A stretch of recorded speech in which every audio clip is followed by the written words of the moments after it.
बिस्मिल्लाहिर्रहमानिर्रहीम। अस्सलाम वालेकुम नाज़रीन, मैं हूं टीका खान सानी और आप मेरा यूट्यूब चैनल देख रहे हैं। नाज़रीन, आज जहांगीर खान तरीन से हमारी बात हुई। जहांगीर खान तरीन वतन वापस आ रहे हैं और इत्तेहादी भी कहीं नहीं जा रहे। आज मुस्लिम लीग काफ ने ज़ोहराने में शिरकत नहीं की, अपने तहफ़्फ़ुज़ात इसी सूरत में सामने ले आए। यकीनन नाराज़गी है, लेकिन इसका मतलब ये नहीं है कि वो इत्तेहाद का हिस्सा नहीं है, इत्तेहाद में शामिल है। और इसके साथ साथ आज वज़ीर आज़म इमरान खान ने जो इत्तेहादियों को ज़ोहराना दिया, उसमें प्राइम मिनिस्टर इमरान खान ने अब परफॉर्मेंस के ऊपर तवज्जो मरकूज रखने का आज बाकायदा तौर पे ऐलान कर दिया और हिदायत की कि आइंदा जो 2.5 साल हैं वो हुकूमत की परफॉर्मेंस के साल होंगे। नाज़रीन, सबसे पहले तो मैं ये बताऊं कि आज दिन को मुझे किसी जहांगीर खान तरीन के करीबी दोस्त से मेरा रब्ता हुआ, तो उन्होंने मुझे ये बताया कि जहांगीर खान तरीन वतन वापस आ रहे हैं। मैंने तरीन साहब को, चूँकि लंदन में मुकीम है और उनका रब्ता रहता है यहाँ के मीडिया से भी, और एज ए रिपोर्टर मुझसे भी रब्ता 1-2 दफ़ा 3 दफ़ा हो चुका है, तो मैंने टेक्स्ट मैसेज किया कि आप सर आप कब वापस आ रहे हैं, तो कोई जवाब नहीं आया उनकी तरफ से। फिर कुछ देर बाद उनकी टेलीफोन में बात, मेरी मोबाइल पे बात हो गई। उनका ये कहना था कि टीका खान मैंने फैसला कर लिया है कि मैं वतन वापस आऊँगा। और मैंने कहा कब आ रहे हैं वापस, तो उन्होंने कहा कि माह नवंबर में ही, यानी इसी माह आऊँगा, लेकिन अभी तारीख का तयन नहीं किया। तो मैंने कहा सेहत कैसी है आपकी, क्योंकि वो इलाज के लिए की घर से लंदन गए थे। चीनी का जो कमीशन का मामला है, इस दौरान वो भी बड़ा सरगर्म हुआ और उसके बाद कमीशन कायम किया गया। उसके बाद कमीशन की फाइंडिंग्स भी आ गई, लेकिन जहांगीर खान तरीन लंदन में मौजूद थे, अपना इलाज करा रहे थे। वहाँ से फिर उनका मुख्तलिफ इस हवाले से भी जो उनकी शुगर इंडस्ट्री के ऊपर कमीशन की रिपोर्ट आई थी, वो उसकी वजाहत भी करते रहे, लेकिन अपना इलाज भी कराते रहे। 7 माह के बाद अब वो वतन वापस आ रहे हैं। दोस्तों को भी बता दिया उन्होंने और हमारे साथ भी बात हो गई। अब तो वो खबर भी बन चुकी है कि वो जल्द वापस आएंगे। वापस आके वज़ीर आज़म इमरान खान से उनकी मुलाकात कब होगी, ये यकीनन अभी तय होना बाकी है। शायद आते ही उनकी मुलाकात हो जाए और शायद उसमें कुछ देर लगे। नाज़रीन, आज इत्तेहादियों के साथ जब वज़ीर आज़म इमरान खान की नशिस्त हुई तो बड़ी कमी महसूस की गई मुस्लिम लीग काफ की, चूँकि पंजाब में बड़ी इत्तेहादी जमात है हुकूमत के साथ।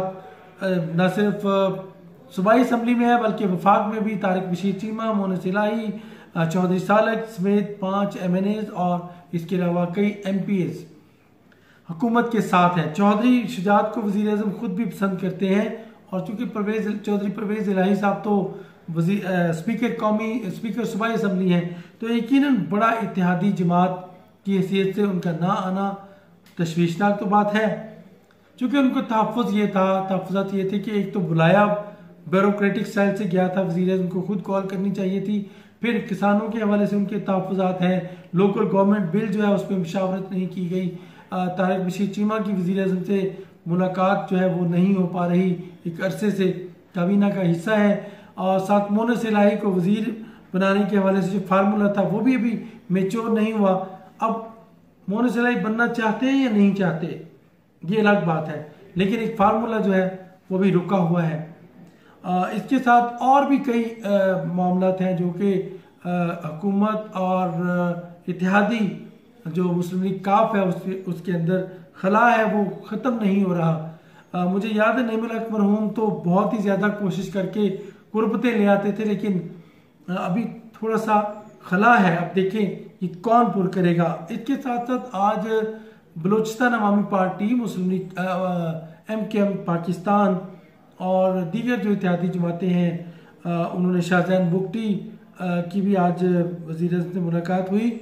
और इसके साथ बलूचिस्तान, KP और तमाम इत्तेहादी जमातें आज इजलास में शरीक थी। इवन शेख रशीद वफाकी वज़ीर रेलवे और अवामी मुस्लिम लीग की तर्जमानी कर रहे थे। प्राइम मिनिस्टर ने आज सारी जमातों के तहफ़्फ़ुज़ात सुने। डॉक्टर फहमीदा मिर्ज़ा जो कि GDA की रिप्रेजेंटेटिव थी वहाँ पे, और उन्होंने सिंध गवर्नमेंट की ब्यूरोक्रेसी, सिंध गवर्नमेंट के वफाक के प्रोजेक्ट, उस पर बात की और कहा कि हमें एतमाद यानी फैसला साजी में भी साथ रखना बहुत ज़रूरी है, चूँकि GDA एक बड़ा हुकूमत की सपोर्टर है सिंध में भी और वफाक में भी। तो ये तहफ़्फ़ुज़ात थे उनके, ख़ास तौर पे MKM के बड़े डिफरेंट तहफ़्फ़ुज़ात थे। उनको मिसिंग पर्सन की बात ले आए, दोबारा मुकदमात ले आए, जो कराची ट्रांसफॉर्मेशन कमेटी है वो मामला ले आए, तरक्याती स्कीमों का मामला ले आए, ब्रिजेस, इसके अलावा वफाक के फंड, तमाम बातें प्राइम मिनिस्टर ने सुनी।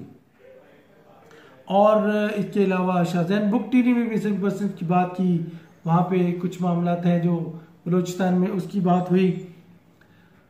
वज़ीर आज़म इमरान खान ने नाज़रीन आज जब एड्रेस किया बाकायदा अपने इत्तेहादियों के साथ, क्योंकि बलूचिस्तान अवामी पार्टी की नुमाइंदगी कर रहे थे जाम कमाल, खालिद मगसी, जुबैदा जलाल और इसके साथ साथ चेयरमैन सेनेट भी थे, अनवारुल्लाह काकड़ भी थे। जो MKM है उसकी खालिद मकबूल सदीकी, अमीनुल हक जो वफाकी वज़ीर IT हैं और किश्वर ज़ाहिरा इसमें शरीक थी। वज़ीर आज़म ने तमाम इत्तेहादियों को मुखातब किया और कहा कि अब हमें परफॉर्मेंस की तरफ जाना है। तमाम इत्तेहादियों के तहफ़्फ़ुज़ात मैंने सुने, मैं यकीन दिलाता हूँ कि इन मामलों को हल किया जाएगा, जो आए हैं उनको भी, जो नहीं आए उनके तहफ़्फ़ुज़ात भी एड्रेस किए जाएंगे, उनके जायज़ मुतालिबात माने जाएंगे। लेकिन प्राइम मिनिस्टर ने फोकस किया कि अगला इलेक्शन जो है वो हमें कैसे जीतना है, इस इत्तेहाद ने अगली हुकूमत कैसे बनानी है। तो प्राइम मिनिस्टर ने बड़े बाएतमाद थे प्राइम मिनिस्टर। आज जो हमारे मुख्तलिफ लोगों से बात हुई तो उनका कहना था कि पूरा एतमाद लहजा था वज़ीर आज़म का, और बड़े प्राइम मिनिस्टर ने बड़े मुफक्राना और मुदब्बराना अंदाज में बात की कि अब हमें परफॉर्म करना है।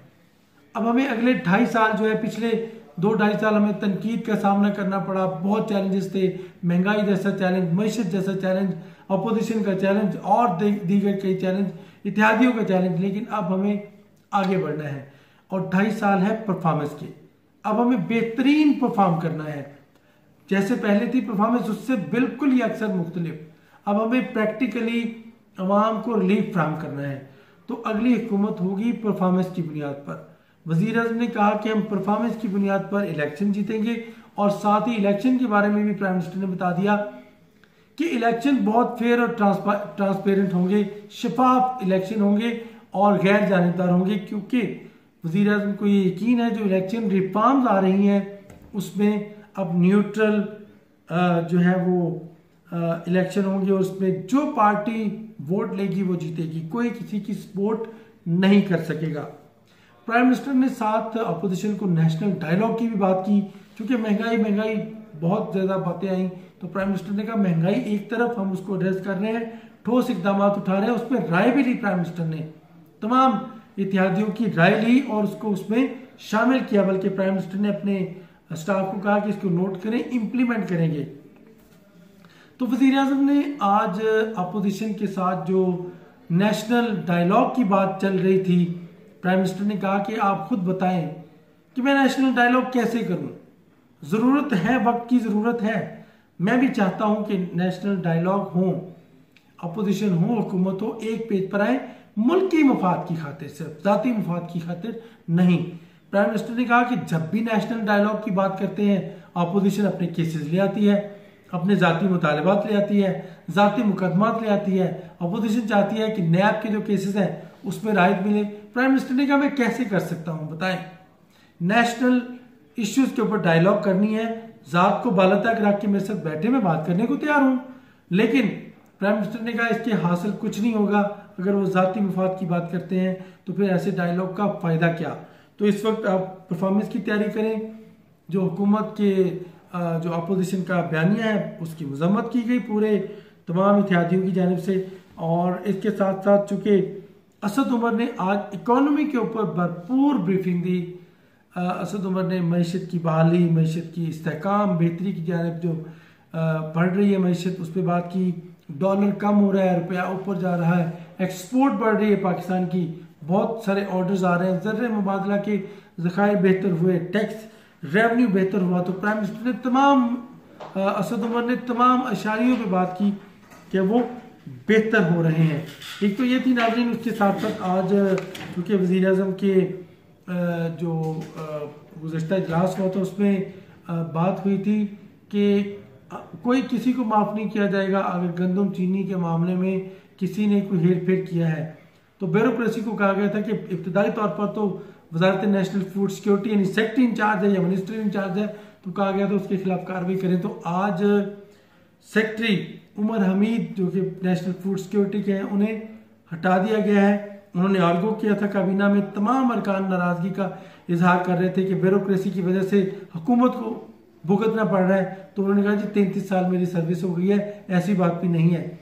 तो या तो वो उनका खड़े होना काबीना के सामने या फिर उनकी जो सिफारिश थी काबीना की थी कि इनको हटाया जाए, क्योंकि परफॉर्मेंस जो पुअर है इस वजह से मुश्किलात हो रही हैं, अदाद शुमार गलत बताए गए। तो आज उन्हें हटा के नए सेक्रेटरी लगा दिए गए हैं और इसके साथ साथ शहजाद सैयद कासिम जो वज़ीर के मामले खसूसी थे उनका इस्तीफ़ा भी कबूल कर लिया गया है। वज़ीर आज़म अब कल रेलवे स्टेशन का इफ्तिताह कर रहे हैं, नए रेलवे स्टेशन का, जो कि सिखों के लिए एक अजीम तोहफा है। हसन अब्दाल रेलवे स्टेशन 30 करोड़ रुपया लागत आई है, बड़ा कुशादा और वसी और ईज खूबसूरत मॉडल स्टेशन बनाया ताकि हसन अब्दाल आने वाले जो सयाह हैं ख़ासतौर पे मजहबी सियाहत के हवाले से प्राइम मिनिस्टर का विजन जो है वो सिखों की सहूलतों फ्राहम करने का एक सोर्स भी बनेगा। ये railway station Hasan Abdal railway station Panja Sahib के करीब है, इसको बेहतरीन मॉडल स्टेशन बनाया है। प्राइम मिनिस्टर हाफसाबाद भी जा रहे हैं, सवात भी जा रहे हैं अब जल्द से और उसका जवाब वही मिलेगा। टिका खान सानी को इजाज़त दीजिएगा और अनकरीब वज़ीर आज़म मुस्लिम लीग काफ को भी बना लेंगे। इस हवाले से हुकूमत ने तैयारियां शुरू कर दी हैं। अल्लाह निगहबान।